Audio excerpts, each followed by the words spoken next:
Hantavirus অদৃশ্য কিন্তু প্রাণঘাতী। হান্টাভাইরাস এক ধরনের বিরল কিন্তু অত্যন্ত বিপজ্জনক ভাইরাস, যা মূলত ইঁদুর জাতীয় প্রাণীর মাধ্যমে মানুষের শরীরে ছড়ায়। এই ভাইরাসের সবথেকে বড় বিপদ হলো এটা নীরবে শরীরে প্রবেশ করতে পারে, অথচ শুরুতে সাধারণ জ্বরের মতোই হয়।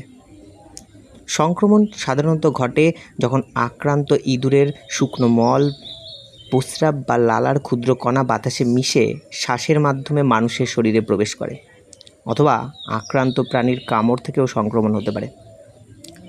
প্রথম দিকে রোগীর জ্বর, মাথা ব্যথা, শরীর ব্যথা, দুর্বলতা, বমির মতো উপসর্গ দেখা দেয়, কিন্তু কয়েকদিনের মধ্যেই পরিস্থিতি দ্রুত খারাপ হতে পারে। অনেক ক্ষেত্রেই এই ভাইরাসটির ফুসফুসে আক্রমণ করে, সেখানে জল জমতে শুরু করে এবং রোগীর শ্বাস নিতে মারাত্মক কষ্ট হয়। এই অবস্থাকে বলা হয় হান্টাভাইরাস পালমোনারি সিনড্রোম। কিছু ধরনের হান্টাভাইরাস আবার কিডনিকেও আক্রমণ করে, যার ফলে রক্তক্ষরণ এবং কিডনির বিকল হওয়ার মতো জটিলতাও দেখা দিতে পারে। হান্টাভাইরাসের ইতিহাস বহু পুরনো। 1950-এর দশকে কোরিয়ান যুদ্ধ চলাকালীন হাজার হাজার সৈন্য এক রহস্যময় জ্বরে আক্রান্ত হন। পরে দক্ষিণ কোরিয়ার হান্টান নদীর কাছাকাছি এক ইঁদুরের শরীরে এই ভাইরাস শনাক্ত করা হয়। সেখান থেকেই হান্টাভাইরাস নামের উৎপত্তি। 1993 সালের যুক্তরাষ্ট্রের ফোর কর্নার্স অঞ্চলে একাধিক সুস্থ মানুষ হঠাৎ অসুস্থ হয়ে মারা যেতে শুরু করলেও আবারও এই ভাইরাস বিশ্বজুড়ে সমালোচনায় আসে। বিজ্ঞানীরা পরে নিশ্চিত করেন যে এক নতুন ধরনের হান্টাভাইরাস দ্রুত ফুসফুসকে আক্রান্ত করছিল। বর্তমানে এশিয়া, ইউরোপ, দক্ষিণ আমেরিকা, উত্তর আমেরিকা এবং বিভিন্ন অঞ্চলে হান্টাভাইরাস পাওয়া যায়।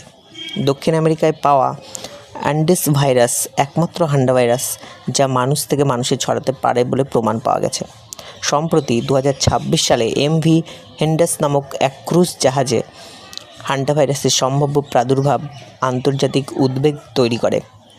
একাধিক যাত্রী অসুস্থ হয়ে পড়েন এবং কয়েকজনের মৃত্যু হয়। পরে ওয়ার্ল্ড হেলথ অর্গানাইজেশন নিশ্চিত করে যে কিছু সংক্রমণ পরীক্ষাগারে শনাক্ত হয়েছে।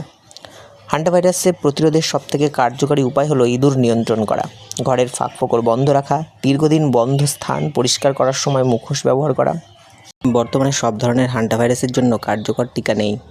চিকিৎসা মূলত রোগীর শ্বাস-প্রশ্বাস ও শারীরিক অবস্থাকে স্থিতিশীল রাখার উপর নির্ভর করে। অদৃশ্য এই ভাইরাস আমাদের মনে করিয়ে দেয় প্রকৃতির ক্ষুদ্রতম হুমকিও কখনো কখনো সবথেকে বড় বিপদের কারণ হতে পারে।